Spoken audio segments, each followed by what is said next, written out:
Graça e paz, amados, como é maravilhoso olharmos para a preciosa palavra de Deus e saber que Deus conhece a real intenção do nosso coração. Estamos falando sobre Judas, o quanto há do coração, das ações de Judas na nossa vida. Então nós vimos então que todo o processo que levou Judas, a tomar aquela posição quando Jesus corrigiu ele lá em Betânia, porque ele não aceitou que Maria quebrasse aquele perfume aos pés de Jesus e secasse com os cabelos. Aí quando ele sai, o diabo já entra nele, ele vai lá perguntar quanto que dariam para ele entregar Jesus. Então eles prometem dinheiro, o que tomou o coração de Judas estava realmente no apego, no amor ao dinheiro. E nós vimos então todo o processo, quando Jesus então vai orar no monte, é o local que Judas acha ideal para que Jesus fosse preso, porque ali não estava a multidão. Então somente os discípulos, e vão lá com espadas e porretes, para prender Jesus. Então agora Judas cai a ficha o que realmente ele tinha feito. E Judas então tentou encontrar uma solução. E nós vimos aqui em Mateus 27, o verso 3, 4 e 5.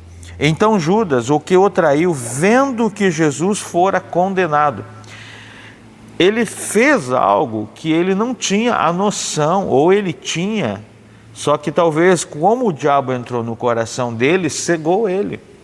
Ele sabia que desde Samaria, muitas palavras Jesus foi dando. Olha, o Filho do Homem vai morrer, querem me matar, estão buscando ocasião para tirar minha vida. Então Judas ouvia isso, só que talvez o diabo, que é especialista em cegar o entendimento, cegou isso em Judas. Então Judas, o que o traiu, vendo que Jesus fora condenado, tocado de remorso, devolveu as 30 moedas de prata aos principais sacerdotes e aos anciãos, dizendo: pequei, traindo sangue inocente. Eles, porém, responderam: que nos importa? Isto é contigo. Então Judas, atirando para o santuário as moedas de prata, retirou-se e foi enforcar-se. Aqui nós encontramos algo muito sério, que tem tomado o coração de muitas pessoas.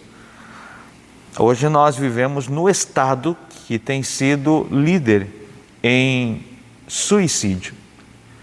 Pessoas que tiram a sua vida. E isso é muito triste, nós ver isso, e às vezes achamos que não podemos fazer nada. Podemos sim. Podemos pregar a palavra de Deus. Podemos pregar.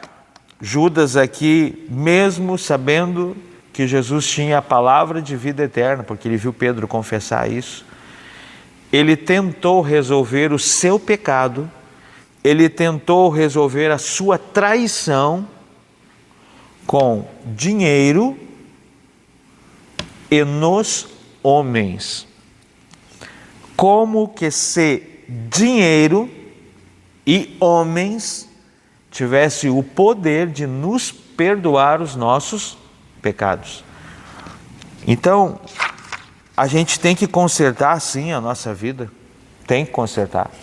Se a gente peca contra o nosso irmão, eu creio que o perdão tem a dimensão da cruz, ele é horizontal e vertical. Aqui o filho pródigo nos ensina isso. Ele diz que ia chegar diante do Pai e dizer: Pai, pequei contra o céu e contra ti, as dimensões da cruz. Ali nós aprendemos que o perdão tem as dimensões da cruz. Então Judas, ele tentou resolver isso devolvendo o pagamento, dinheiro, e querendo o perdão, o conserto dos homens.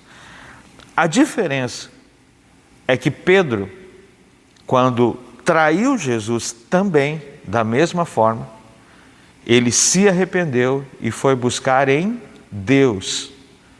Ele chorou profundamente, amargamente, por ele ter se decepcionado contigo e negado realmente Jesus, que ele disse que morreria com Jesus.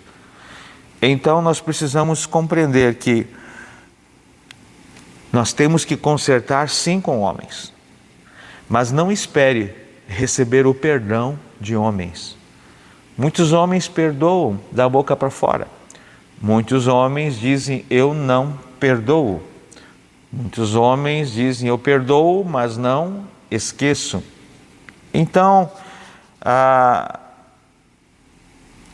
não tente, não busque resolver os seus pecados, as suas falhas, com dinheiro e com homens. Conserte com homens, mas conserte com Deus. Pedro consertou com Deus.